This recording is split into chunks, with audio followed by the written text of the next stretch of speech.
ओशो से एक शख्स पूछता है ये औरत जात अपनी गलती क्यों नहीं मानती, इनमें क्या मैकेनिज्म है, क्यों नहीं अपनी गलतियां मानती, या इनमें दिमाग नहीं है या इनको समझ में नहीं आता कि ये गलत है।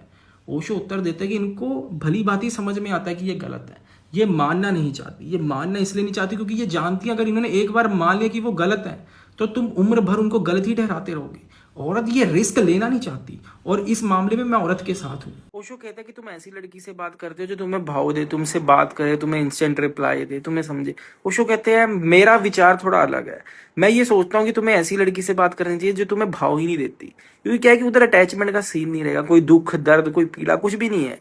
वो तुमसे बात करती है, तुम मुझसे बात करते हो, हाँ वो थोड़ा भाव खाती है, लेट रिप्लाई देती है, उसमें एटीट्यूड है, उसमें घमंड है, पर ऐसी लड़की से ही बात करो, जिंदगी थोड़ी आसान हो जाती है बॉस। ओशो कह रहे हैं कि कभी भी जिस लड़की के साथ तुम्हारी बातचीत चल रही है ना, या बातचीत आगे बढ़ाने की कोशिश कर रहे हो, उसके सामने कभी भी अपनी एक्स की बात मत करना। कभी भी ये मत बोलना कि मेरी एक्स तो यार वो थी, ऐसी थी, वैसी थी, धंधे वाली थी, ये मत बोलना कभी भी, क्योंकि वो नोटिस कर रही है, जो लड़की है ना वो नोटिस कर रही है कि तुम किसी और लड़की, किसी और स्त्री के बारे में तुम्हारी क्या सोच है, क्या राय है, क्योंकि वो तो यही सोचेगी कि आज तू उसके बारे में बोल रहा, कल को तू मेरे बारे में भी बोलेगा। रजनीश ओशो कहते औरत को लाइटली मत लेना।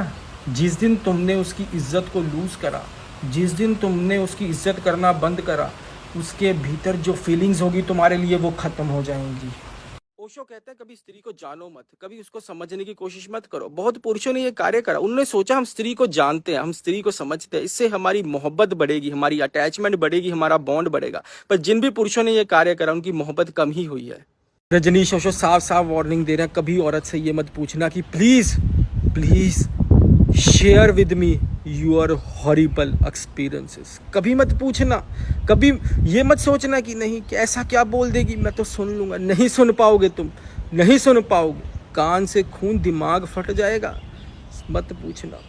रजनीश ओशो कहते हैं बड़े भारी मन के साथ बोल रहा हूँ, औरत को कभी रोका टोका मत करो, कभी मत बोला करो मुझसे बात कर, कभी मत बोला करो कि मुझसे मिल, कभी मत बोला करो मुझसे प्यार कर, कभी जोर जबरदस्ती मत करो, उसको आजादी दो, उसको बोलो तू जिससे प्यार करती है तू उससे कर, तुझे जिससे मिलना है तू उससे मिल, तुझे वो अच्छा लगता है तू उसके साथ रह, कोई दिक्कत नहीं, उसको फ्रीडम दो। उसको मत बोलो मैं बहुत अच्छा हूँ मुझसे बात कर, मैं सच्चा हूँ, वो झूठा है, वो तेरा यूज कर रहा है, वो फेक है, मत बोला करो। उसको चॉइस दो, उसको चूज करने का मौका दो। ओशो ने रास्ता बता दिया कि औरत तुम्हारे हिसाब से कैसे चलेगी, कैसे तुम्हारे हिसाब से अपना पहनावा रखेगी, कैसे तुम्हारे हिसाब से अपनी चाल चतन, अपना बिहेवियर, अपना स्किन केयर, अपनी लिपस्टिक सब तुम्हारे हिसाब से कैसे करेगी, ओशो ने बता दिया। ओशो कहते एक ही उपाय है अगर तुम चाहते हो कि औरत तुम्हारे हिसाब से चले, और वो उपाय ये है कि तुम्हें वो कीमत अदा करनी होगी। जी हाँ, अगर तुम चाहते हो ना कि औरत तुम्हारे हिसाब से चले तो उसके हिसाब से कीमत रखो। तुम्हारी जो अकड़ है ना वो थर्ड क्लास नहीं होनी चाहिए। अगर तुमने औरत को बोला है कि तू उस गाड़ी में नहीं जाएगी, मैं नहीं चाहता, तो book a helicopter for her.